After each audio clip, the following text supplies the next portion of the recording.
Hello दोस्तों, स्वागत है आपका हमारे यूट्यूब चैनल एग्जाम सपोर्ट में। दोस्तों, आज हम आपके लिए लेकर आए हैं BHIC 133 के कुछ इम्पोर्टेंट क्वेश्चंस। दोस्तों, इसमें हम पढ़ने वाले हैं भारत का इतिहास, जो कि हम पढ़ेंगे 1206 से लेकर 1707 ईस्वी तक का। तो दोस्तों, अगर आप भी ये BHIC 133 का एग्ज़ाम देने जा रहे हैं तो ये वीडियो आपके लिए बहुत ही ज़्यादा यूज़फुल रहने वाली है। दोस्तों, इस वीडियो को हम 2 पार्ट में कवर करेंगे। तो ये हमारा पहला पार्ट है, इसके बाद हमारा दूसरा पार्ट भी आएगा। तो दोस्तों, चलते हैं अपने वीडियो की तरफ। हमारा पहला क्वेश्चन है, मंगोलों के प्रति दिल्ली सुल्तानों की नीतियों का आलोचनात्मक परीक्षण कीजिए। Critically analyse the policies of the Delhi sultans towards the Mongols. तो दोस्तों, जो मंगोल्स थे, जो अपना चीन का इलाका है, जिसमें चंगेज खान इस टाइम तक उभर के आया था। 13वीं शताब्दी में चंगेज खान का जो आतंक था वो बहुत ज़्यादा था। तो उनसे जो दिल्ली सल्तनत थी, उनके सुल्तानों ने उनसे किस तरह की अपनी नीति बनाई थी उनसे निपटने के लिए। तो अगर हम प्रोफेसर के निजामी देखें तो उसने सल्तनत द्वारा मंगोल खतरे की ओर अपनाए गए दृष्टिकोण को 3 भागों में बांटा है। पहला तो इन्होंने किस किस श्रेणी में रखा है कि पृथकता, तुष्टीकरण और विरोध। तो जो पृथकता वाली नीति थी, मतलब कि अपने को अलग कर लेना, बीच में एक ऐसा बफर स्टेट बना दो, मंगोल और जो भारत दिल्ली है उसके साम्राज्य के बीच में एक ऐसा बफर स्टेट सा क्रिएट कर दो जिससे कि मंगोल भारत में आ ही ना सके। तो ये जो पृथकता की नीति है, ये इल्तुतमिश ने इसका अनुसरण किया था। अब हालांकि जो इल्तुतमिश था उसको भली भांति पता था, क्योंकि अभी अभी उसने अपना साम्राज्य स्थापित किया था, तो उसको जो भी कमजोरियां थी उनकी जानकारी थी।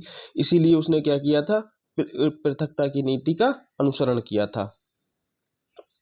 सुल्तान के विषय में स्पष्ट रूप से कुछ कहना कठिन है, लेकिन इतना निश्चित है कि जब तक चंगेज खान जीवित रहा, चंगेज खान कब तक जीवित रहा, 1227 ईस्वी तक, तब तक इल्तुतमिश ने उत्तर पश्चिम की ओर से कोई सैन्य अभियान नहीं भेजा।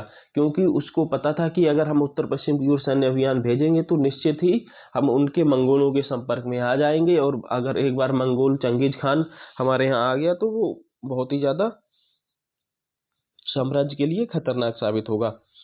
इल्तुतमिश की पृथकता की नीति से तुष्टीकरण की नीति की ओर बदलाव उस समय हुआ जब सल्तनत की सीमाओं को लाहौर और मुल्तान तक बढ़ा दिया गया।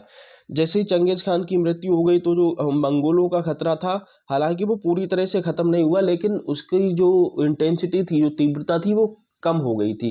तो फिर जो दिल्ली के सुल्तान थे, उन्होंने अपनी जो जब अब तक इल्तुतमिश ने उत्तर पश्चिम पे हमला किया नहीं था, अपने जो स्टेट्स थे उनको आगे नहीं बढ़ाया था, राज्य को, अपने साम्राज्य को, लेकिन जब चंगेज खान की मृत्यु हो गई तो उसने उसको आगे तक बढ़ा लिया। इस नीति के कारण मंगोल आक्रमणों के सम्मुख सल्तनत प्रत्यक्ष तौर पर आ गई, क्योंकि अब दोनों के मध्य बफर स्टेट नहीं रहा, कोई भी मध्यवर्ती राज्य नहीं रहा। जैसा कि हमने देखा पहले, वो इल्तुतमिश ने एक बफर स्टेट बना के रखा था, बीच में एक ऐसा राज्य था जो मंगोल और भारत के बीच में पड़ता था। लेकिन जैसे ये जो तुष्टीकरण की नीति आई तो इन्होंने बफर स्टेट को खत्म कर दिया। अब डायरेक्ट ये एक दूसरे से इनका डायरेक्ट का क्लैश हो गया। बमियान के हसन कृलग ने रजिया सुल्तान के सम्मुख मंगोल विरोधी गठबंधन बनाने का प्रस्ताव रखा, किंतु उसने प्रस्ताव को मानने से इनकार कर दिया। इससे स्पष्ट है कि उसने मंगोलों के प्रति तुष्टीकरण की नीति का अनुसरण किया।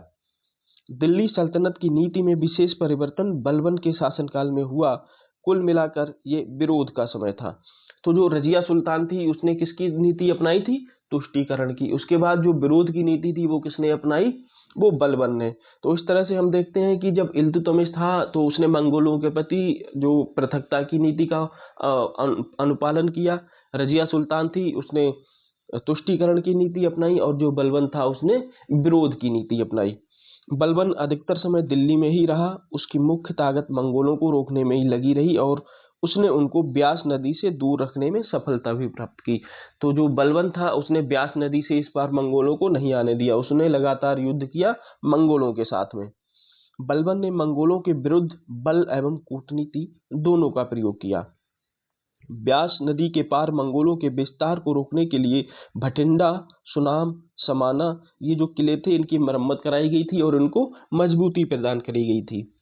बलबन को जो पुत्र था राजकुमार, वो प्रत्येक वर्ष मंगोलों के विरुद्ध सैनिक अभियान में जाता था। तो इस तरह से हम देखते हैं कि जो दिल्ली के सुल्तान थे उनकी प्रमुख नीतियां एक तो पृथकता की थी, दूसरी तुष्टीकरण की थी और तीसरी विरोध की नीति थी। दोस्तों चलते हैं हम अपने अगले क्वेश्चन की तरफ। हमारा अगला क्वेश्चन है, सल्तनत राजनीति में 40 के गुट या तुर्कान ए चहलगानी ने क्या भूमिका अदा की।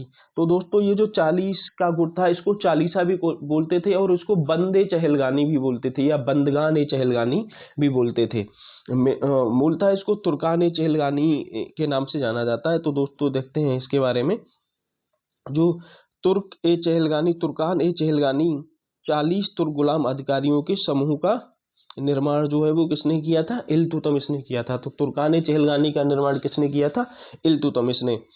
साहस तथा वीरता में ये दक्ष थे, क्षेत्र विशेष में शासन करके उत्तम गुणों से संपन्न थे। तो मतलब ये काफी साहसी लोग थे और योद्धा लोग थे और जो कुलीन वर्ग कह सकते हैं उस तरह के ये लोग थे इसमें 40 में। इन गुलाम अधिकारियों ने युद्ध कला में सुप्रशिक्षित होने के साथ साथ फारसी, अरबी और शरीयत का शैक्षिक प्रशिक्षण भी प्राप्त किया था। तो ये इसके जो चालीसा के जो सदस्य थे वो योद्धा तो थे ही थे, साथ साथ में वो पढ़े लिखे और विद्वान भी थे। इल्तुतमिश की मृत्यु के बाद वे विशेषता राज निर्माताओं के रूप में उभरे तथा अंततः बलबन जो 40 के समूह का एक सदस्य था के सिंहासन आरोहण के साथ उन्होंने राजसत्ता हासिल कर ली। तो दोस्तों जैसे ही इल्तुतमिश की मृत्यु हो गई उसके बाद उनका जो प्रभाव था वो बहुत ज्यादा बढ़ गया। फिर वही जो चालीसा के सदस्य थे वही राजा को बनाने और राजा को उतारने लगे गद्दी से। इसके बाद में जो बलबन था वो बलबन खुद चालीसा का एक सदस्य था, लेकिन बलबन ने जो गुलाम वंश का अंत आते आते खुद से सत्ता हथिया ली। तो मतलब ये लास्ट टाइम तक इतने पावरफुल हो चुके थे। रजिया को तुर्क दासों की बढ़ती हुई शक्ति का एहसास हो गया था। उसने एक समानांतर प्रतिरोधी उमरा वर्ग को सृजित कर इन्हें प्रतिसंतुलित करने की कोशिश की। जो रजिया सुल्तान थी जिसका शासनकाल 1236 से लेके 1240 तक था, तो उसने इनको जो इनकी बढ़ती हुई शक्ति थी उससे लेकर वो चिंतित थी कि हाँ ये कुछ ऐसा कर सकते हैं, तो इसलिए उसने इनको काउंटर बैलेंस करने के लिए एक अलग वर्ग बनाया जिसको उमरा बोलते थे। बहराम शाह के अधीन 40 सरदारों का यह समूह नायब ए ममालकत का पद सृजित करने में सक्षम हुआ, जिसका प्रत्यक्ष उद्देश्य समानांतर सत्ता केंद्र स्थापित करना और राजशाही की शक्ति को कमजोर करना था। तो ये जो इनका चालीसा का जो गुट था इसने बहराम शाह के अधीन क्या किया कि जो एक नायब ए ममालमत का पद सृजित किया और जो क्या करता था एक समानांतर सरकार चलाता था। किसके? जो राजा की सरकार होती थी उसकी कमजोर करने के लिए, राजा की सरकार को कमजोर करने के लिए। अब इनमें सबसे प्रमुख यही थे, मलिक इजुद्दीन है, कबीर खान है, अयाज है, ये सब महत्वपूर्ण 40 सरदारों में से थे। इल्तुतमिश ने कभी नहीं सोचा होगा कि ये तुर्क गुलाम उन्हें जिन्हें उसने इतने प्यार और विश्वास के साथ पाला पोसा था और सर्वोच्च पदों तक पहुंचाया था, वे एक दिन उसके वंशजों की सिलसिलेवार हत्याओं के लिए जिम्मेदार होंगे तथा एक दिन पूर्ण रूप से उसकी पुरुष संतानों का नामो निशान मिटा देंगे। तो इल्तुतमिश ने इसका निर्माण किया था, लेकिन उसने ऐसा तो सोचा नहीं था कि ये बाद में इस तरह से इतने शक्तिशाली हो जाएंगे और ये सुल्तानों को ही उनका वंश खत्म कर देंगे। जब समान शक्ति ये सब जो थे वो समान शक्ति धारण करते थे, एक ही मालिक के गुलाम होने के कारण आपस में बराबरी का दावा करते थे और उन्होंने एक समूह तुर्क दासों का निर्माण किया था। बर्नी ने उल्लेख किया है कि उनका दावा था, मैं और कोई नहीं, तुम क्या हो जो मैं नहीं, और तुम क्या कर रहे हो जो मैं नहीं कर रहा हूं। तो इस तरह से हम देखते हैं कि इल्तुतमिश ने इनका निर्माण किया। इसके बाद ये धीरे धीरे इतने पावरफुल हो गए कि इन्हीं का एक सदस्य जो बलबन था बाद में जो राजा बना था, तो वो इन्हीं का एक सदस्य था। तो ये बाद में सत्ता भी इन्होंने हथिया ली थी। हम अपना अगला क्वेश्चन देखते हैं। हमारा अगला क्वेश्चन, इंसा या पत्र लेखन परंपरा। तो जो इंसा थी, जो पत्र लेखन परंपरा थी, इसके बारे में देखते हैं। इंसा जो है इसका मतलब होता है सृजन, किसी चीज का सृजन करना, किसी चीज का निर्माण करना, किसी चीज को बनाना। मध्यकाल के संदर्भ में यह व्यक्तिगत पत्रों और राज्य के पत्राचारों को दर्शाता है। जो मध्यकाल में जो इंसा था इसका जो प्रयोग हो रहा था वो किसके संबंध में हो रहा था? मध्यकाल में पत्र और जो राज्य जो पत्राचार करता था एक जगह से दूसरी जगह, उसके संदर्भ में हो रहा था। वे मध्यकाल के दौरान प्रचलित सामाजिक सांस्कृतिक परिस्थितियां थीं और विचारों के साथ साथ प्रशासन के कामकाज के बारे में प्रत्यक्ष जानकारी देते थे। सल्तनत काल के इंसा संग्रह जो आज प्राप्त होते हैं वे मात्र कुछ ही हैं, और उनमें सबसे प्रमुख है अमीर खुसरो की एजाज ए खुसरवी और आइनुल मुल्क अब्दुल्ला बिन मेहरू की इंसा ए मेहरू। तो जो इंसाएं थी ये किस किस की प्राप्त हुई हैं? एक तो जो हमारे अमीर खुसरो हैं उनकी एक एजाज ए खुसरवी प्राप्त हुई है और दूसरी आइनुल मुल्क प्राप्त हुई है, और अब्दुल्ला बिन मेहरू की इंसाई मेहरू। तो दोस्तों ये कुछ महत्वपूर्ण इंसाएं हैं जो मध्यकाल की, जो सल्तनत काल की हैं, वो हमें आज प्राप्त हुई हैं। 15वीं-16वीं सदी में दक्खन में रचित सर्वश्रेष्ठ इंसा संग्रह ख्वाजा जहां महमूद गावा की रियाज उल इंसा और शाह ताकिर हुसैनी की इंसाए ताहिर है। तो ये जो दक्खन के जो लेखक थे उन्होंने लिखी कि कौन कौन सी, ख्वाजा जहां महमूद गावा ने रियाज उल इंसा और शाह ताहिर हुसैनी की इंसाए ताहिर, ये भी कुछ महत्वपूर्ण इनके इंसाएं हैं। इंसा साहित्य का सीधा संबंध दिल्ली सुल्तानों और बाद में मुगलों की कार्यालयी पद्धतियों से था। जो इंसा साहित्य था ये सीधा जो इसका मतलब था कि दिल्ली सुल्तान के जो साम्राज्य है उसके बीच में क्या पत्राचार हो रहा है एक जगह से दूसरी जगह, और बाद में ये फिर मुगल कार्यालय में भी इसी तरह से इनका इस्तेमाल होता था। दो प्रकार के इंसा थे, तो दोनों प्रकार में कौन कौन से थे? एक तो पत्र लेखन शैली से संबंधित था, दूसरा था वास्तविक दस्तावेज या पत्र या पत्राचार। एक जो ये क्या था कि पत्र एक दूसरे को, पत्र लेखन शैली की किस प्रकार से लेखन है उसका, और दूसरा कि दस्तावेज मतलब उनको सहेजना, कोई भी पत्राचार वगैरह है या कोई भी डॉक्यूमेंट है उनको जो राजकीय है तो उनको बाद के लिए संभाल के रखना। तो इस तरह के दो इंसा थे।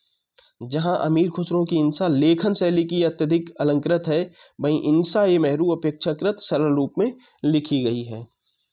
अमीर खुसरो का इंसा संग्रह इस अर्थ में भी उपयोगी है कि इन पत्रों के माध्यम से हमें उस अवधि की विभिन्न साहित्यिक और सामाजिक शख्सियतों के बारे में जानकारी मिलती है।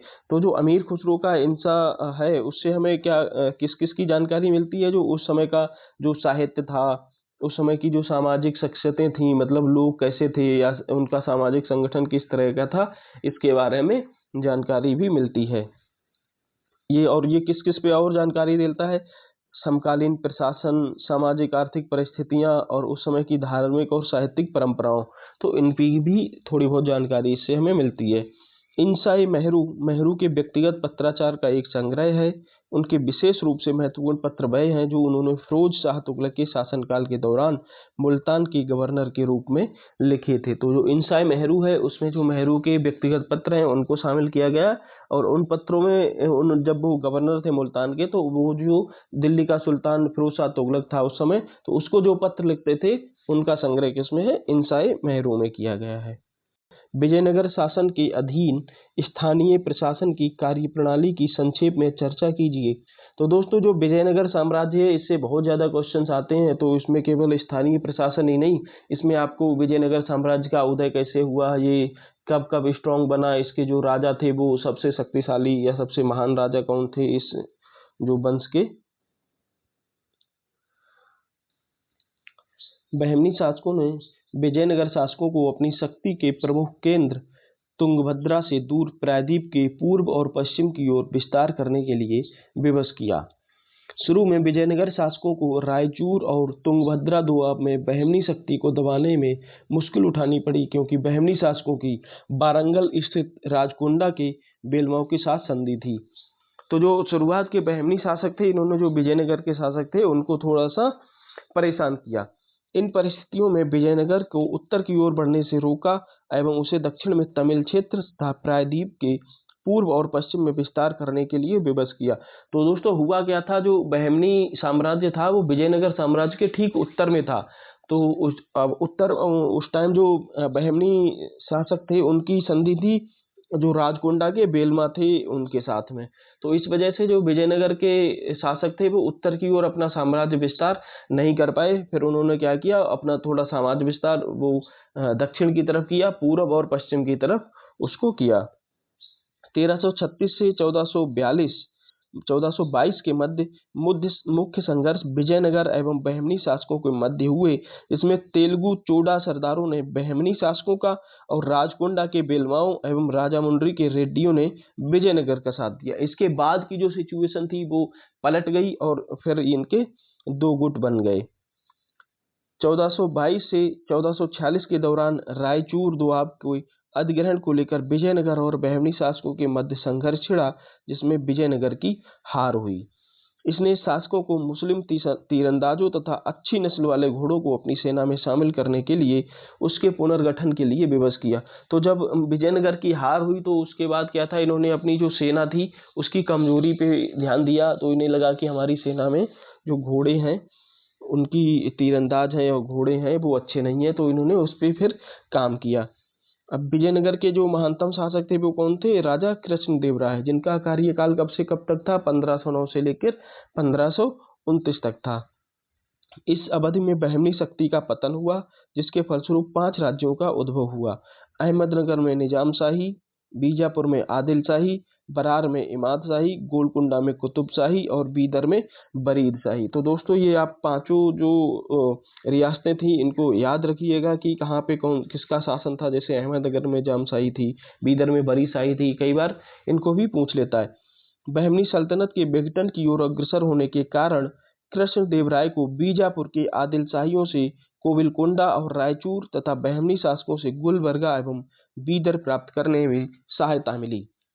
कृष्णदेव राय ने उदयगिरी, कोंडाविडु जो था, जो कृष्णा नदी के दक्षिण का एरिया था उनमें कोंडाविडु था, तथा नालगोंडा जो प्रेजेंट में आंध्र प्रदेश में है, पर पुनः आधिपत्य स्थापित कर लिया था। तो जो कृष्णदेव राय थे, इनके शासनकाल में जो विजयनगर था वो अपनी ऊंचाइयों पर था। इसके बाद धीरे धीरे उसका जो बैटल ऑफ तलाईकोंडा था, या जिसको बोलते हैं तालीकोटा का युद्ध या तालकोटा का युद्ध 1565 में जो हुआ था, उसमें जो है विजयनगर साम्राज्य का है जो पतन हो गया था। उनकी हार हो गई और धीरे धीरे करके फिर इसका पतन हो गया। दोस्तों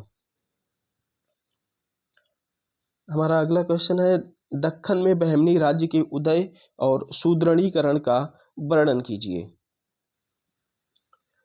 बहमनी राज्य के राजनीतिक विकास को हम 2 चरणों में विभाजित कर सकते हैं। तो हमारा जो प्रथम चरण है वो 1347 से लेके 1422 तक का है। ये इनमें गतिविधियों का जो केंद्र था वो गुलबर्गा था। इसी चरण में जो प्रमुख विजय थी वो हासिल की गई। हम जैसा कि हमने विजयनगर साम्राज्य के बारे में पढ़ा, तो ये जो टाइम पीरियड था इसमें इनके साथ में जो बहमनी शासक थे, इनके साथ में कौन थे? जो बेलवा थे वो इनके साथ में थे, जिसकी वजह से इनकी उनके साथ संधि थी, जिससे ये विजयनगर को हरा पाए और विजयनगर का इन्होंने जो साम्राज्य विस्तार है वो उत्तर की ओर नहीं होने दिया। अब द्वितीय चरण जो था 1422 से लेके 1538, इसमें इनकी जो राजधानी थी वो गुलबर्गा से स्थानांतरित होकर बीदर चली गई थी। जो हालांकि बीदर ऐसा माना जाता है कि थोड़ी सी यहाँ की जो जमीन थी वो ज़्यादा उपजाऊ थी और थोड़ा सा ये ज़्यादा केंद्रीय स्थिति में थी। अब जो दूसरा चरण था, इसी चरण में अफाकी और जो दक्षिणी थे उनके मध्य में जो संघर्ष था वो अपनी चरम सीमा पर पहुंच गया। और बहमनी राज्य का फैलाव उत्तर में मांडू से दक्षिण में रायचूर तक तथा पूर्व में भोंगीर से पश्चिम में दाभोल और गोवा तक था। तो ये इनका राज्य विस्तार था। इस युग में तेलंगाना और विजयनगर के रायों से बहमनियों की मुख्य प्रतिद्वंद्विता थी। जो पहला पीरियड था ये पहले चरण की बात कर रहा है, तो उस टाइम पे इनकी मुख्य प्रतिद्वंद्विता किससे थी? जो विजयनगर के राय शासक थे उनसे थी।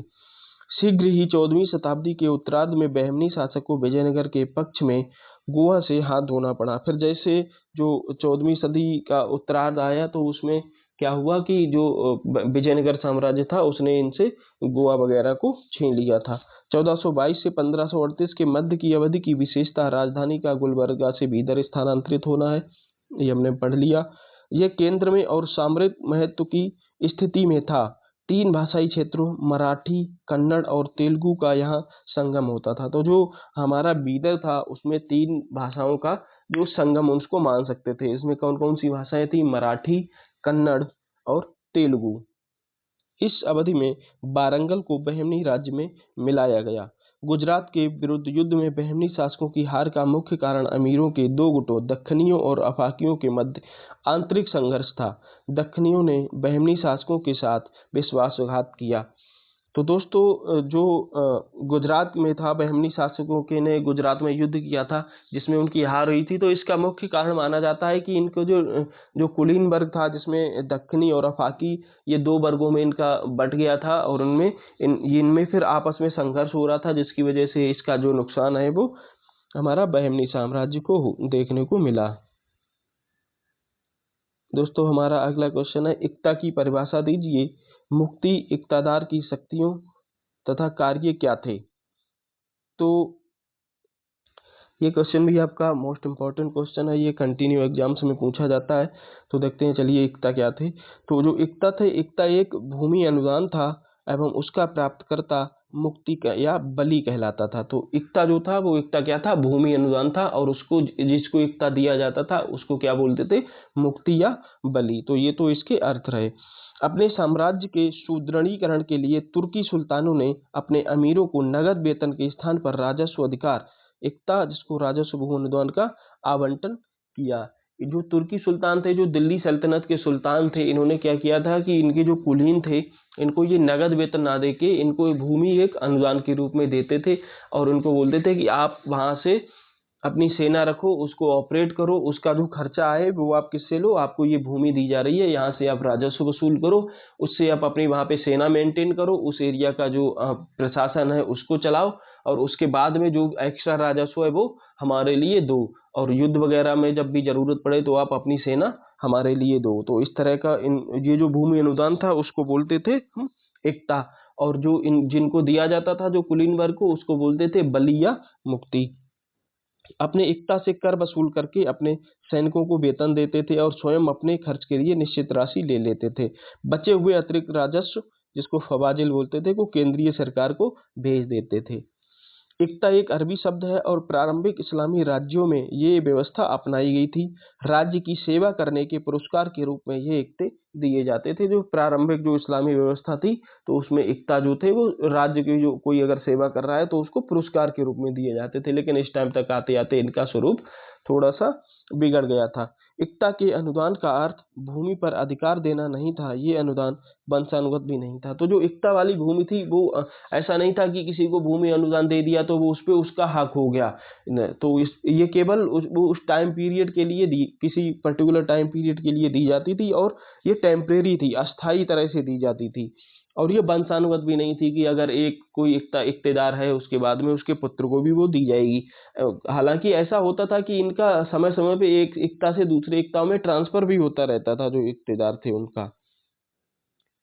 फिरोज तुगलक के काल में इक्ताधारियों ने वंशानुगत अधिकार अर्जित कर लिए थे। तो धीरे धीरे तुगलक, जो फिरोज तुगलक था, उसका शासनकाल आते आते इन्होंने वंशानुगत अधिकार कर लिए थे उस पे। ये राजस्व अनुदान स्थानांतरणीय भी थे। इक्ताधारकों को 3 या 4 वर्ष के अंतराल पर एक स्थान से दूसरे स्थान पर स्थानांतरण किया जाता था। तो हमने पढ़ लिया। अमीरों या कुलीनों को दिए जाने वाला राजस्व अनुदान में इक्ताधारियों को राजस्व वसूलने के अतिरिक्त सैनिक और कानून तथा व्यवस्था का उत्तरदायित्व भी निभाना होता था। तो इनको उसमें जो सैनिक की सहायता थी वो भी राजा को देनी पड़ती थी, और कानून और व्यवस्था भी उस एरिया की बनाए रखनी पड़ती थी। एकता प्रशासन में प्रभावी परिवर्तन अलाउद्दीन खिलजी के काल में हुआ। तो खिलजी के काल में दोस्तों क्या हुआ, केंद्रीय जो वित्त विभाग था, जिसको दीवान विजारत बोलते थे, इसने संभवतः क्या किया, प्रत्येक इक्तादारों द्वारा होने वाली अनुमानित राजस्व आय का आकलन किया। इन्होंने ऐसा लगाया कि कौन इक्ता जिसके जिसके हैं पास हैं इक्तेदार हैं, तो उनके में कितना राजस्व का अनुमान है। गयासुद्दीन तुगलक ने इसमें कुछ उदार नीति अपनाई। मोहम्मद तुगलक के काल में मुक्ति और बली के हाथ में कुछ वित्तीय अथवा राजस्व संबंधी अधिकार वापस लिए गए और केंद्रीय अधिकारियों को दे दिए गए। तो जो दोस्तों अलाउद्दीन खिलजी था, उसने जो राजस्व की आय का अनुमान किया, फिर उसके बाद उसने जो बहुत सख्त नियम बनाए कि आपको इतना राजस्व देना है, इतनी तारीख तक आपको सबमिट करना ही करना है, और फिर अगर कोई उसमें फेल होता था उसको ये फिर दंड दिया करता था।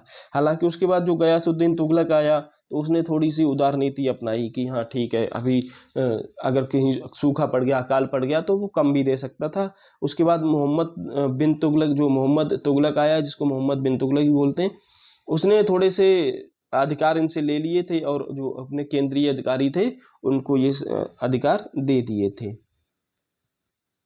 तो दोस्तों हम अपना अगला क्वेश्चन देखते हैं। बहमनी राजनीति में अफाकी और दक्खनियों के मध्य संघर्ष की चर्चा कीजिए। तो जो बहमनी राजनीति जो बहमनी वंश बहमनी शासक थे, उनके लिए जो सबसे खतरनाक उनके साम्राज्य का पतन का जो मुख्य कारण था वो यही था कि उनके जो कुलीन थे अफाकी और दक्खनी, इनके मध्य में संघर्ष प्रारंभ हो गया था। इस संघर्ष ने पूरे बहमनी साम्राज्य को डुबा दिया। अफाकी शब्द का अर्थ है सार्वभौमिक, वे लोग जिन्हें मूल स्थान से उखाड़ दिया गया है और वे अब किसी प्रदेश से संबंधित नहीं है। तो ये जो थे अफाकी थे, इनको ये किसी प्रदेश से संबंधित नहीं है, ये फ्री थे। अफाकी यहाँ ईरान, ट्रांस ऑक्सियाना और इराक से आए थे। ये भारत में कहाँ कहाँ से आए थे? ईरान, इराक और ट्रांस ऑक्सियाना से आए थे। दक्खनियों और अफाकियों के मध्य वास्तविक संघर्ष 1397 में गयासुद्दीन तहमतान के काल में हुए, जब उसने कई अफाकियों को उच्च पदों पर नियुक्त किया। तो जब इसने अफाकियों को उच्च पदों पर नियुक्त किया तो जो दक्खनी थे, जो दक्खनी गुट था, वो नाराज हो गया कि ये आउटसाइडर हैं, ये बाहर के लोग हैं, तो इनको इतने ऊंचे ऊंचे पदों को क्यों दिया जा रहा है। अफाकियों की नियुक्ति ने पुराने अमीरबर्ग और त्रगचलिन के नेतृत्व वाले तुर्की गुट में असीम असंतोष को जन्म दिया। त्रगचलिन ने 1397 में इनके प्रभाव को कम करने में सफलता प्राप्त की, जब उसने सफल षड्यंत्र कर गयासुद्दीन को मरवा कर शमसुद्दीन दाऊद द्वितीय को एक कठपुतली सुल्तान बनाया। तो जैसे ही गयासुद्दीन ने जो अफाकी थे उनको उच्च पद दिए, तो इनका जो दूसरा दक्खनी था, दक्खनियों का जो लीडर था तग्रचलिन, तो उसने क्या किया, तग्रचलिन ने जो गयासुद्दीन था उसको ही मरवा के, जो सम्राट था उसी को मरवा के, और दूसरा सम्राट शमसुद्दीन दाऊद द्वितीय को कठपुतली सुल्तान बना दिया, जो कि जो दक्खनी थे उनके हिसाब से चलता था। अफाकियों की यह अद्भुत प्रगति उनके द्वारा दक्खनियों की तुलना में लगातार वफादारी के प्रदर्शन के कारण हुई थी। इन दो गुटों के मध्य विवाद को अहमद के गुजरात के विरुद्ध मुहिम में देखा जा सकता है, जब दक्खनियों के असहयोग के कारण मलिक उत तुज्जार के नेतृत्व में बहमनी सेना को पराजय उठानी पड़ी। तो इन जो दोनों को संघर्ष था, इसकी वजह से जो बहमनी की सेना थी वो गुजरात का युद्ध हार गई थी। दक्खनियों ने हबसी जो अबिसिनियाई गुट था उनसे दोस्ती की। हबसी गुट ने 1487 में राजा को मारने का एक दुस्साहसिक प्रयास किया, किंतु ये असफल रहा। इसके परिणाम स्वरूप बड़ी संख्या में दक्खनियों का कत्लेआम प्रारंभ हुआ, जो 3 दिनों तक जारी रहा।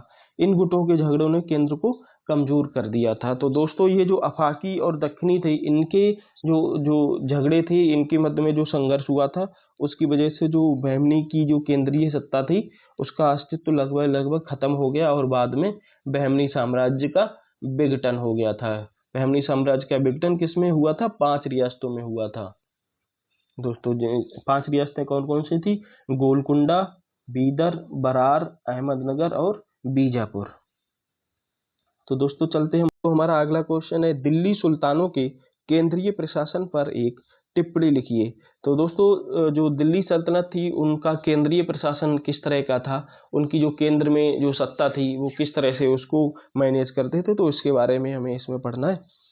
सल्तनत के केंद्रीय प्रशासन का संचालन सुल्तान की अधीनता में होता था। तो सुल्तान ही करता था उसका, लेकिन ये किसके माध्यम से करता था? जो विभिन्न अमीर थे उनकी, अमीर क्या, जो जिनको हम आज कुलीन वर्ग बोलते हैं, या आज बिल्कुल मॉडर्न तरीके में कहें तो जो हमारी जो कैबिनेट जो होती है, कैबिनेट मिनिस्टर जो होते हैं, उस तरह के उस टाइम पे क्या हुआ करते थे? ये अमीर हुआ करते थे।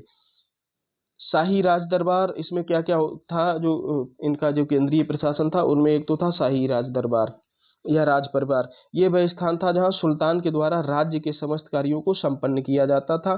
सभी विचार विमर्श तथा निर्णय यहाँ सुल्तान के द्वारा संपन्न किए जाते थे। तो दूसरा क्या होता था? दूसरा था हमारा वकील ए दर।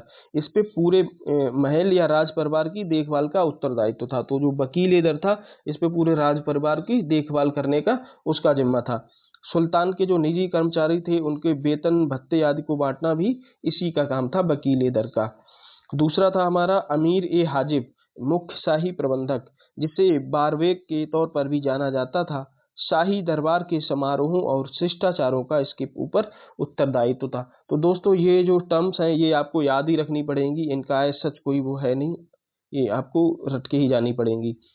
अब नकायब उल नुकवा सुल्तान के आदेशों को अमीरों, सिपाहियों और आम जनता के बीच उद्घोषित करने का कार्य कौन करता था? नकायब उल नुकबा। अब जो सुल्तान के अंगरक्षक थे उनको बोला जाता था जानदार, और इनका जो प्रधान होता था उसको कहा जाता था सरजानदार। इसके अलावा उहदादार ए दरहा का ये कर्तव्य होता था कि वह रात में सभी दरवाजों की सुरक्षा और रक्षा को सुनिश्चित करे। अब हमारा अगला है अमीर ए मजलिस। ये जो सुल्तान की सभी निजी सभाओं को सुरक्षित रखने का प्रबंध कौन करता था? अमीर ए मजलिस। केंद्रीय प्रशासन में वित्त विभाग, दीवान वजारत के प्रमुख के रूप में वजीर, प्रधानमंत्री का स्थान सर्वाधिक महत्वपूर्ण था। तो जो हमारा दीवान वजारत था, जिसको वित्त विभाग बोलते थे, उसका जो प्रधान कौन था? वजीर। इसका सबसे ज्यादा महत्वपूर्ण योगदान था। वजारत विभाग के प्रमुख कार्य थे राजस्व वसूल करना, व्यय पर नियंत्रण रखना, लेखा या हिसाब किताब रखना, वेतन बांटना तथा सुल्तान के आदेश पर इक्ता आवंटन की व्यवस्था करना। अब जो नायब उल मुल्क अन्य अधिकारी था जो सुल्तान के नायब की तरह काम करता था, जिसको आज के जो हमारे ऑर्डरली टाइप के लोग रहते हैं उस तरह का क्वेश्चन है दोस्तों। दिल्ली सुल्तानों की मुद्रा प्रणाली। तो दोस्तों किसी भी जो शासक होता है या कोई भी वंश होता है तो उसकी मुद्रा प्रणाली से हमें क्या क्या महत्वपूर्ण जानकारी मिलती है। एक तो अगर हम ये देखते हैं कि उस शासनकाल में या उस समय काल में किस तरह के सिक्के ढाले जा रहे थे। अगर मान लो वो सबसे ज़्यादा स्वर्ण के सिक्के चला रहा था तो उनकी जो अर्थव्यवस्था होगी वो बहुत ज़्यादा मजबूत रही होगी। अगर वो किसी और धातु के जो कम प्रीसियस थी, जो कम बहुमूल्य धातुएं थी, उनके सिक्के चला रहे होंगे तो उनकी जो अर्थव्यवस्था थी वो थोड़ी सी कम रही होगी। और सिक्कों की संख्या, अगर संख्या सिक्कों की बहुत ज़्यादा होगी तो उससे हमें ये पता लगता है कि उस समय का जो व्यापार था वो फल फूल रहा होगा। और अगर सिक्कों की संख्या बहुत कम है तो इसका मतलब वस्तु विनिमय ज़्यादा होता होगा, और जो इन मुद्रा थी वो काफ़ी कम लेवल पे थी, जिससे व्यापार बहुत पूरी तरह से नहीं हो पा रहा होगा। अब चलिए देखते हैं दिल्ली सुल्तानों की जो मुद्रा प्रणाली थी वो किस तरह की थी।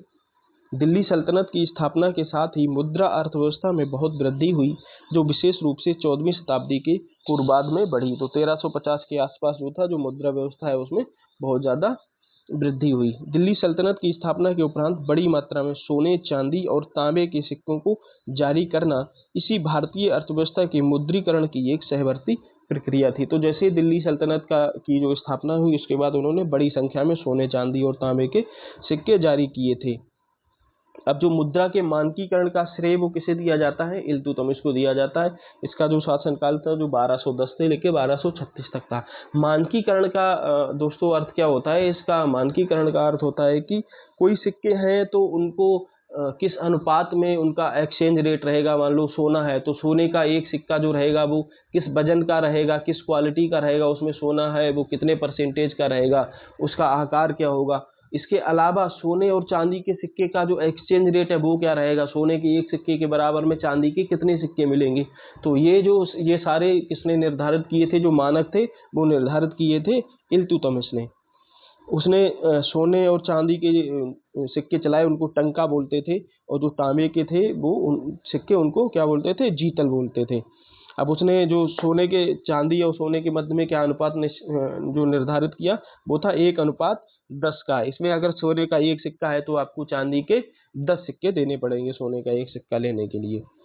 सल्तनत टकसालों द्वारा सामान्य तौर पर 3 धातुओं के सिक्के जारी किए जाते थे, जिनमें थी सोना, चांदी और बिलन।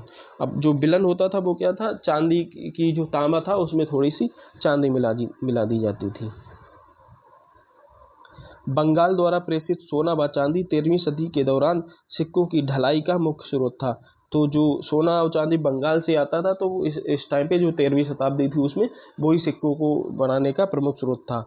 उत्तर भारत और बाद में दक्कन के खजानों पर कब्जा सोने व चांदी के सिक्कों की ढलाई में बहुत सहायक रहा। जब बाद में उत्तर भारत और जो दक्कन के जो इलाके थे उन पे कब्जा हो गया तो इनको बहुत सारा सोना वगैरह, चांदी वगैरह इनको मिल गई, जिससे कि इन्होंने बहुत सारे सिक्के वगैरह ढाले।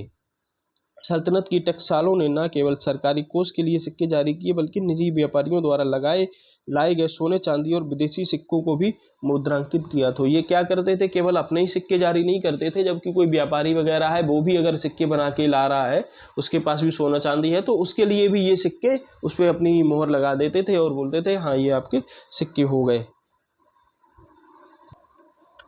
अलाउद्दीन खिलजी के शासनकाल तक चांदी की मुद्राएं प्रमुख थीं।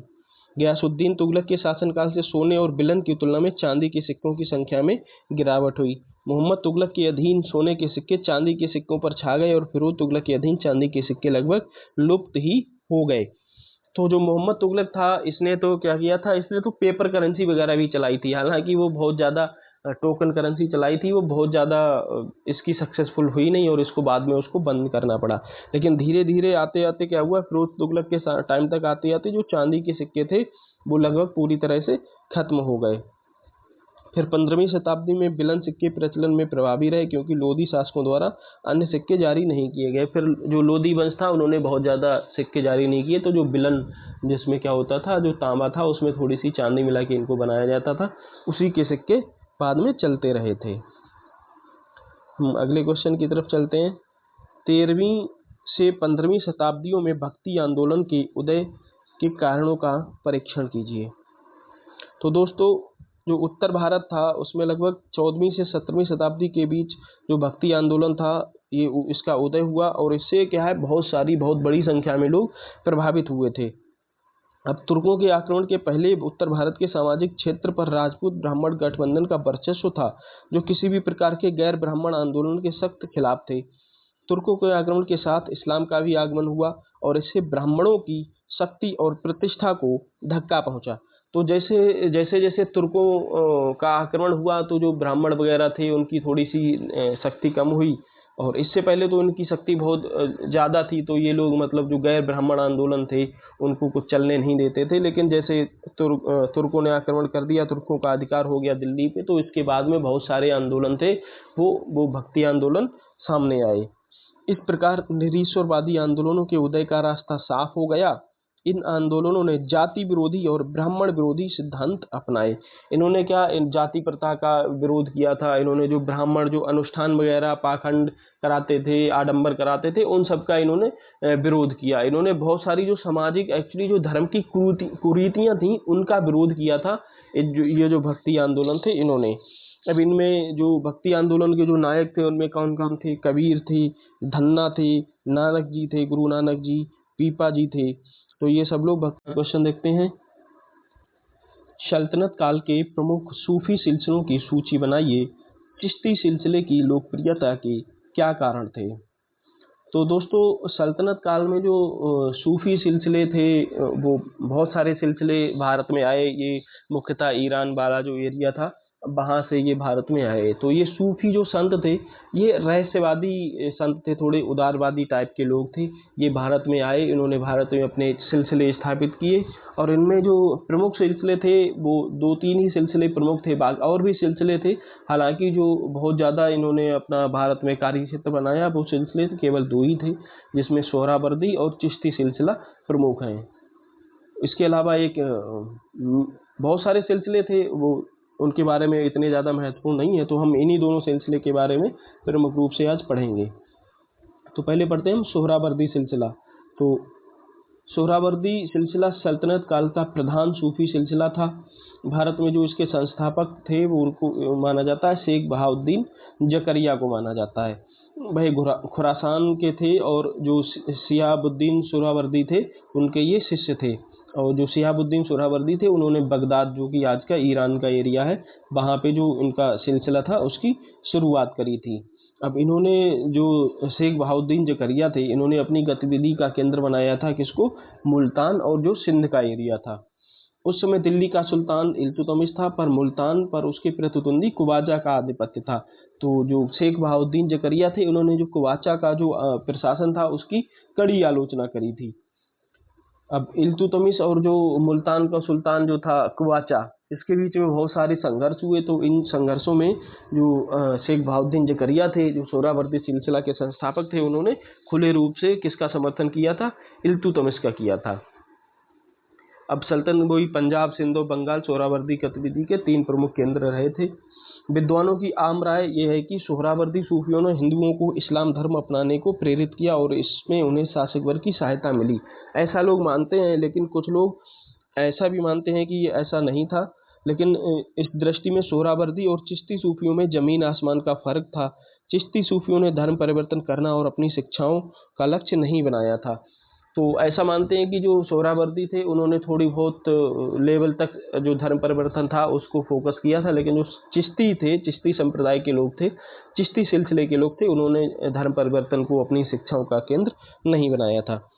उन्होंने राज्य का संरक्षण स्वीकार किया और शासक वर्ग से अपना संबंध बनाए रखा। जैसा कि हम जानते हैं, शेख बहाउद्दीन ज़करिया ने लगातार इल्तुतमिश है उसके संपर्क में ये थे।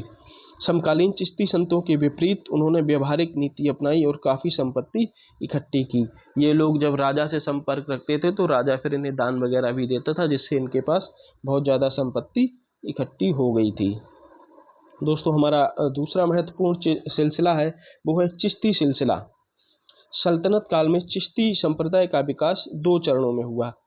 1356 में जो शेख नसीरुद्दीन थे चिराग दिल्ली, इनकी मृत्यु के बाद प्रथम चरण समाप्त हो गया।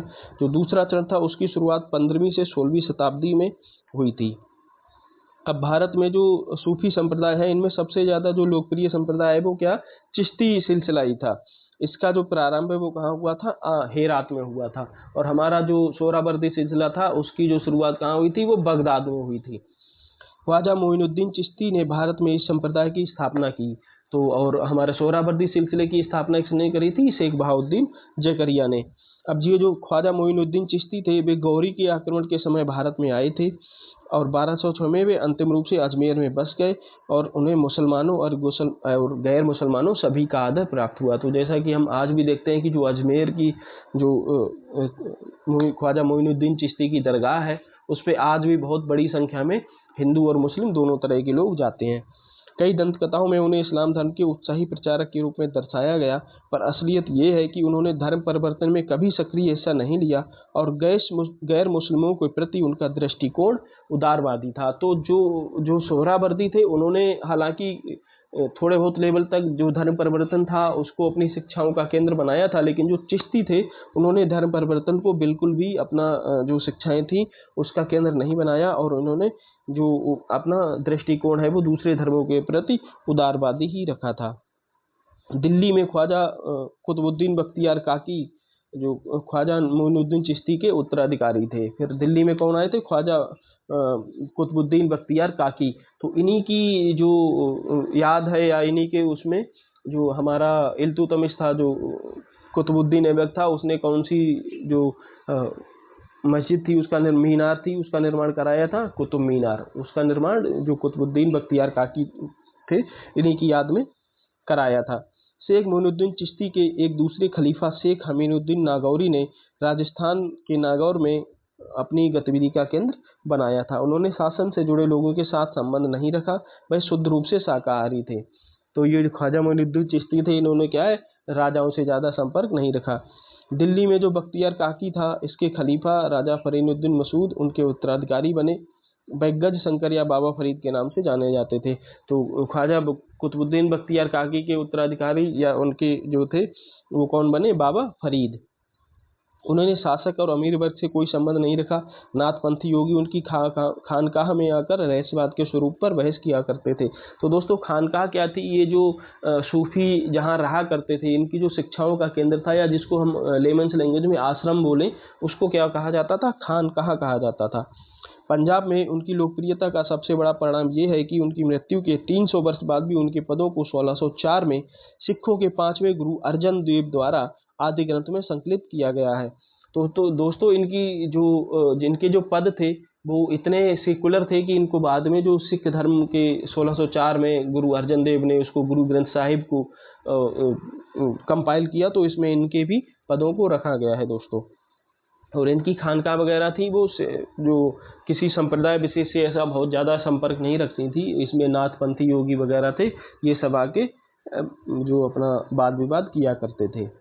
उत्तर भारत के प्रमुख एकेश्वरवादी आंदोलनों तथा उनकी विशेषताओं को सूचीबद्ध कीजिए। अब उत्तर भारत में जो एकेश्वरवादी आंदोलन थे उनमें वही प्रमुख थे, कबीर दास जी थे, नानक दास जी थे, और क्या बोलते हैं अपने धन्ना थे, पीपा थे। ये सब संत प्रमुख रूप से एकेश्वरवादी आंदोलन थे। इनका जो आंदोलन थे ये किस तरह के आंदोलन थे, ये थे कि ईश्वर एक है, ईश्वर की एक सत्ता है। ये सभी धर्मों में विश्वास करते थे, किसी जाति वगैरह को नहीं मानते थे। सारे धर्मों की एक ईश्वरी सत्ता थी, उसमें विश्वास करते थे। जो समाज में कुरीतियाँ थी, जो आडंबर थे, जो भेदभाव थे, उन सबका ये विरोध करते थे। 15वीं सदी के दौरान शुरू होने वाले एकेश्वरवादी आंदोलन में निसंदेह कबीर का प्रथम और सर्वप्रमुख शख्सियत थे। कबीर के बाद एकेश्वरवादी संतों ने अपना गुरु माना, वे उनका नाम आदर से लेते थे। रैदास या जो रविदास थे, वे कबीर के बाद की पीढ़ी का प्रतिनिधित्व करते हैं। वे जाति से ये चर्म शोधक थे या चमड़े का कार्य करने वाला था। तो हम देखते हैं कि इस तरह से जो समाज में सो कॉल्ड लोअर सोसाइटी या लोअर सेक्शन थे या सो कॉल्ड लोअर कास्ट थी, उनके लोग भी आके ये जो एकेश्वरवादी आंदोलन थे इनमें शामिल हो रहे थे या इनका जो वो कर रहे थे। धन्ना का काल 15वीं शताब्दी है। राजस्थान के एक जाट किसान परिवार में उनका जन्म हुआ था। इस काल के अन्य संतों में सेन हैं जो कि नाई थे, पीपा, ये सब महत्वपूर्ण हैं। गुरु नानक ने भी कबीर और अन्य एकेश्वरवादियों के समान ही अपने मत का प्रचार किया था। तो ये कुछ लोग थे जो हमारे एकेश्वरवादी आंदोलन थे इनके प्रमुख लोग थे। दोस्तों हमारा अगला क्वेश्चन है सूफी और भक्ति आंदोलन के जो सांस्कृतिक समन्वय था वो किस तरह का था। तो हम ऐसा देखते हैं कि जो सूफी संत थे वो प्रमुख रूप से थोड़े धर्म सहिष्णु व्यक्ति थे, वो रहस्यवादी टाइप के लोग थे और वो कट्टर नहीं थे, किसी वह धर्म को ऐसे कट्टरता से मानने वाले नहीं थे। तो और उसी टाइम पे जो हमारा भक्ति आंदोलन भी चल रहा था, तो उन दोनों लोगों के बीच में, सूफी संत और जो भक्ति संत थे उनके बीच में वाद विवाद होते थे। तो वो एक दूसरे को अगेंस्ट में ना होकर एक दूसरे के सपोर्ट में रहते थे। तो सूफी और भक्ति आंदोलनों के बीच कुछ समानताएं ऐसी हैं जिनसे स्पष्ट प्रतीत होता है कि उनके बीच विचारों का आदान प्रदान हुआ था। एकेश्वरवाद पर जोर, आध्यात्मिक गुरु, पीर या गुरु की भूमिका। देखो एकेश्वरवाद पे जो भक्ति आंदोलन थे वे भी देते थे और जो मुस्लिम संत थे, जो सूफी संत थे, वो भी ये बोलते थे कि अल्लाह एक है। और आध्यात्मिक गुरु या पीर की भूमिका, तो हम जो भक्ति संप्रदाय है ये भी, या जो हमारा हिंदू संप्रदाय है ये भी, जो हमारे गुरु है, गुरु परंपरा में बहुत ज़्यादा विश्वास करता है। और ये सूफी जो संत थे वो तो खुद में ही गुरु थे और वो भी मानते थे कि हाँ गुरु परंपरा काफ़ी वो अलग लेवल पे ले जाती है। ईश्वरीय रहस्यवादी मिलन, तो ये रहस्यवादी टाइप के जो लोग तो थे ही। तो और इसी तरह से जो भक्ति आंदोलन था उसके भी जो संत थे वो रहस्यवादी थे। इसके अलावा भक्ति संतों और कई सूफियों ने क्रमशः हिंदू और इस्लाम धर्म के कट्टर और रूढ़िवादी जो तत्व थे उन पे लगातार ये लोग प्रहार कर रहे थे। तो ये जो सारी इनकी समानताएं थी, यही जो था यही सांस्कृतिक समन्वय था।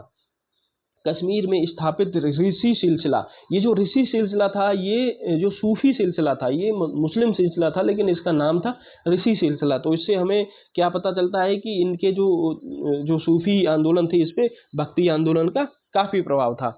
सल्तनत काल के दौरान और सूफी और जो नाथपंथी थे उनके बीच में लगातार वाद विवाद एक दूसरे से होते रहते थे वो। और ऐसा नहीं कि वो वाद विवाद मतलब लड़ाई वो होते थे, संघर्ष नहीं होता था, वो प्रोडक्टिव डायरेक्शन में होते थे कि ये एक दूसरे से विचारों का आदान प्रदान कर बैठ के खानकाहों में किया करते थे, रहस्यवाद के स्वरूप पर बहस करते थे। आरंभक चिश्तियों ने नाथ के नैतिक मूल्यों और उनकी सामूहिक जीवन पद्धति को सराहा। तो जो चिश्ती संप्रदाय था उसने जो नाथपंथी थे उनके जो उच्च नैतिक मूल्य थे उनको और उनकी जो जीवन पद्धति थी उनको। मोहम्मद तुगलक की कृषि नीति, तो जो मोहम्मद बिन तुगलक था उसको ऐसा कहा जाता कि ये पागल बादशाह था। उसने कृषि के लिए बहुत सारे सुधार किए, हालांकि उसके सुधार इतने ज़्यादा वो हो नहीं पाए क्योंकि उसके शासनकाल में जो करप्शन था वो बहुत ज़्यादा बड़े लेवल पे बढ़ गया था, जिसलिए ये कुछ नीतियां जो ऊपर बनाता था वो नीचे उसी रूप में एग्जीक्यूट नहीं हो पाती थी, जिस वजह से इसको अपनी नीतियों का कोई फ़ायदा मिल नहीं पाया। हालांकि इसने नीतियाँ जी तो वो नीतियाँ जो थी वो अपने समय काल से कई 100 साल आगे की बनाई थी। तो चलिए देखते हैं इसकी कृषि नीति क्या क्या थी। प्रारंभ में मोहम्मद तुगलक ने अलाउद्दीन खिलजी की भूमि की माप पर आधारित राजस्व संग्रह प्रणाली को गुजरात, मालवा, दक्षिण भारत और बंगाल में लागू किया। हालांकि उसने बाद में जो कृषि की दर थी उसमें विशेष वृद्धि कर दी। फिर दूसरे कर थे जैसे खराज था, चराई था और गृह कर था, इसको घरी बोलते थे, इसको भी सख्ती से वसूला जाने लगा। इसने क्या किया, इसने बोला कि नहीं, मवेशियों को मतलब उनको दागा जाए या उनकी पहचान बनाई जाए, फिर घरों की गिनती करी जाए जिससे कि कोई ऐसा ना रहे जो कर चोरी कर सके। तो इसके लिए उसने ये महत्वपूर्ण कदम उठाए थे। वास्तविक अब इसने इसके शासनकाल में हुआ क्या था, इसने जो बोला था कि जो उपज है उसका मेजरमेंट किया जाए कि किस केस से कितनी उपज होती है, और उसी के हिसाब से हम जो कर है, जो लगान है, उसको निर्धारित करेंगे। लेकिन इसके जो अधिकारी थे वो इतने करप्ट थे कि उन्होंने क्या किया कि वास्तविक उपज की बजाय उन्होंने जो बढ़ी हुई उपज थी उसका जो ब्यौरा इसको दे दिया। तो इसने फिर वो ज्यादा कर उन पे, किसानों पे लगा दिया, जिसकी वजह से किसानों को बाद में बहुत ज्यादा दिक्कत होने लगी थी। वास्तविक उपज के बजाय बढ़ी हुई उपज का प्रयोग और बाजार में चल रहे मूल्यों से कहीं अधिक मूल्यों के उपयोग से उत्पाद की कीमत तथा राज्य की हिस्सेदारी में वृद्धि अतिरंजनापूर्ण हुई थी। क्योंकि इसके पास गलत डेटा था, तो उस डेटा के हिसाब से इसने वो निर्णय लिया और वो बाद में किसानों के ऊपर बहुत भारी पड़ गया। राजस्व मांग में इस वृद्धि से जुताई योग्य भूमि कम होती गई, किसानों का पलायन हुआ। जब ये सारा बोझ किसानों के ऊपर पड़ा तो उन्होंने खेती करना छोड़ दिया और इसका जो एक अपने गांव वगैरह छोड़ के दूसरी जगह चले गए। दोआब और दिल्ली के आसपास किसान आंदोलन हुए। दिल्ली को इससे होने वाली अनाज की आपूर्ति बंद हो गई और लगभग 7 वर्षों तक जो दिल्ली थी वो अकाल की चोट में रही। इसने क्या किया था, इसने हालांकि कृषि सुधार बहुत ज़्यादा किए थे, लेकिन वही था, इसका जो जो इसका एडमिनिस्ट्रेटिव सिस्टम था वो इतना करप्ट था कि वो कुछ भी इफेक्टिव रूप से कर नहीं पाया उसको। इसने जुताई योग्य भूमि के विस्तार तथा कृषि सिंचाई के लिए कुएं खोदने जैसे कार्यों हेतु सोनघर नामक कृषि ऋण आरंभ किया। आप देखिए ये इसका कितना अपने समय से आगे का कॉन्सेप्ट था कि इसने कृषि ऋणों को शुरुआत करी थी, जिसको आज भी ये हम जिस फॉर्म में चल रहा है, हम जिसको किसान क्रेडिट कार्ड बोलते हैं। इस तरह से इसने भी लोगों के कृषि ऋण दिए कि आप आइए, लोन लीजिए, उससे खेती करिए और खेती करने के बाद हमारा लोन अपना वापस कर दीजिए। तो किसानों के पास ये किस लिए किया था कि किसानों के पास जो पूंजी है उसकी बहुत ज़्यादा कमी रहती है, उनके पास शुरुआत में लगाने के लिए पैसे नहीं होते हैं। तो खेती में शुरुआत में बहुत ज़्यादा खर्चा लगाना, पैसा इन्वेस्ट करना पड़ता है, तो उसके लिए इसने ऋणों की व्यवस्था करी। अब हालांकि इसकी जो जो प्रशासन था वो इतना करप्ट था कि किसानों को शायद इसका कोई अंश मिला। इसने तो पॉलिसी बना दी लेकिन वो एग्जीक्यूट हो नहीं पाई। कृषि को बढ़ाने के लिए फिर इसने दीवाने अमीर कोही नामक जो नया मंत्रालय था उसकी स्थापना करी थी। इसके दो मुख्य कार्यों में खेती योग्य भूमि में विस्तार और अनुपयोगी कृषि भूमि को सुधारने तथा बोई जाने वाली फसलों में सुधार लाना था। इसने क्या किया था, इसने जो खेती योग्य भूमि थी उसमें थोड़ा सा विस्तार किया जाए, मतलब कि जंगल है थोड़ा सा क्लियर किया जाए, झाड़ियां हैं उनको काटी जाए, जिससे जो कृषि योग्य भूमि है वो बढ़े।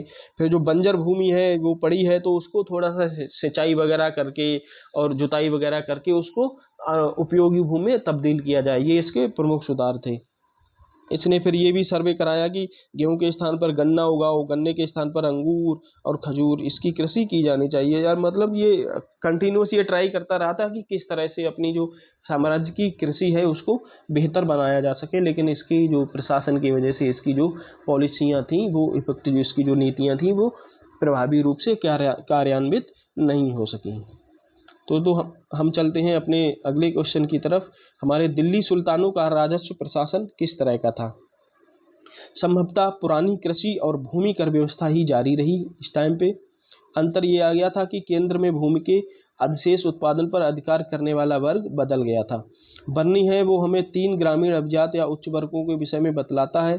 ये वर्ग कौन है? खोत, मुकद्दम और चौधरी, जो राज्य की ओर से किसानों से भूमि कर या खराज वसूल करते थे। तो राज्य की ओर से जो किसानों से कर वसूल करने वाले कौन कौन थे? खोत, मुकद्दम और चौधरी। ये लोग किसानों से कर वसूल कर दीवान विजारत के अधिकारियों के पास जमा कर देते थे। इसलिए के बदले में उन्हें क्या होता था कि इन्होंने जो वसूली करी है उसी का एक भाग इनको इसके बदले में प्राप्त होता था, जिसको क्या बोलते थे? हक के खोती या खोती का अधिकार जिसको बोलते थे। अब एक्चुअली ये इनको कई बार ये राशि इनको नगद रूप में नहीं मिलती थी, बल्कि कर मुक्त भूमि के रूप में मिलती थी, अर्थात भूमि के एक भाग का कर वह स्वयं अपने पास रख सकते थे। तो इस तरह से इनकी जो है वो इनको पैसा दिया जाता था। इसके अतिरिक्त ये किसानों से उनकी उपज का कुछ भाग अलग से लेते थे, जिसे बरनी किस्मत एक होती कहता है। मतलब कि ये तो मान लो कि आज के समय की जो रिश्वत थी उस तरह से ये ले लेते थे कि जो किसान है उससे उसका जो राजा के लिए कर लेना है वो तो लेना ही लेना है, उसके अलग से थोड़ा ले लिया जाए। भूमि कर के अतिरिक्त प्रत्येक कृषक को गृह कर और पशु या चरागाह कर, जिसको चराई बोलते थे, वो भी इनके टाइम पे जो दिल्ली सल्तनत थी उसके टाइम पे देना होता था। मध्यस्थ वर्ग अपनी भूमि के उस भाग पर कर नहीं देते थे जो कर मुक्त नहीं थी, बल्कि वे अपने कर का बोझ किसानों पर डाल देते थे। तो जो चौधरी, खोत या मुकद्दम थे, ये क्या करते थे? अपनी जो ज़मीन थी इनकी उसका कर नहीं देते थे, अपनी ज़मीन का भी कर वो किसान थे उन्हीं से ले लेते थे। तो गलत तरीकों से प्राप्त अत्यधिक दौलत ने इन्हें इतना घमंडी बना दिया कि वे राजस्व अधिकारियों के आदेशों का पालन नहीं करते थे। तो ये जो गुलाम वंश था इसके अंत समय तक आते आते इनका इतना वो बढ़ गया था कि ये जो राजस्व अधिकारी थे उनके भी कई बार आदेशों की ये अवमानना कर देते थे। जब उन्हें हिसाब देने के लिए बुलाया जाता था तो ये राजस्व कार्यालय में नहीं जाते थे। तो इस तरह से फिर जब ये अलाउद्दीन खिलजी का शासनकाल आया तो उसने इन पे बहुत सारे रेस्ट्रिक्शंस लगाए और इन पे बहुत कठोर कानून लागू कर दिए।